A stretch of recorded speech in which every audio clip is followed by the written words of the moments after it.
আমি গত বিধানসভা নির্বাচনে আমি দাঁড়িয়েছিলাম নির্দল প্রার্থী হিসাবে।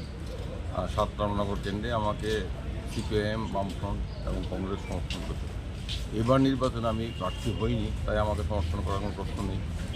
এবার নির্বাচনে প্রার্থী হইনি অন্য কারণে। তবে আমরা এই নির্বাচনেও কংগ্রেস, সিপিআইএম প্রার্থী সমর্থনে আমরা আমাদের প্রচার করব। আমরা চাই যে কোনো মূল্যে বিজেপিকে হারাতে হবে, বিজেপিকে এই শাসন ক্ষমতা থেকে দূর করতে হবে।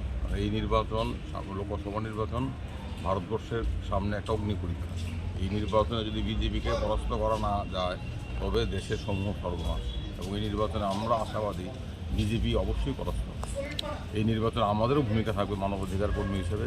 সংবিধান এবং গণতন্ত্র রক্ষার জন্য বিজেপিকে পরাস্ত করার পক্ষে মানুষের কাছে যাওয়া। এবং এই ৭ রামনগর উপনির্বাচনও আমরা চাইব এখানে যিনি দাঁড়িয়েছেন সিপিআইএম দলের প্রার্থী রতন দাস, তার সমর্থনে মানুষ তাকে ভোট দিয়ে জয়যুক্ত করবে। আর রাজ্যবাসীর উদ্দেশ্যে বার্তা নয়, রাজ্যবাসীর উদ্দেশ্যে আমার বিনীত নিবেদন থাকবে, এই রাজ্যের মানুষ অভিজ্ঞতা সম্পন্ন মানুষ।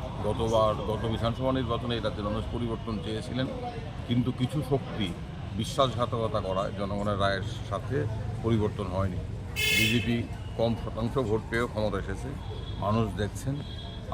আমরা আশা করব মানুষ দায়িত্ব পালন করবেন বিজেপির বিরুদ্ধে, বিজেপির সঙ্গী তীব্রা মাথার বিরুদ্ধে।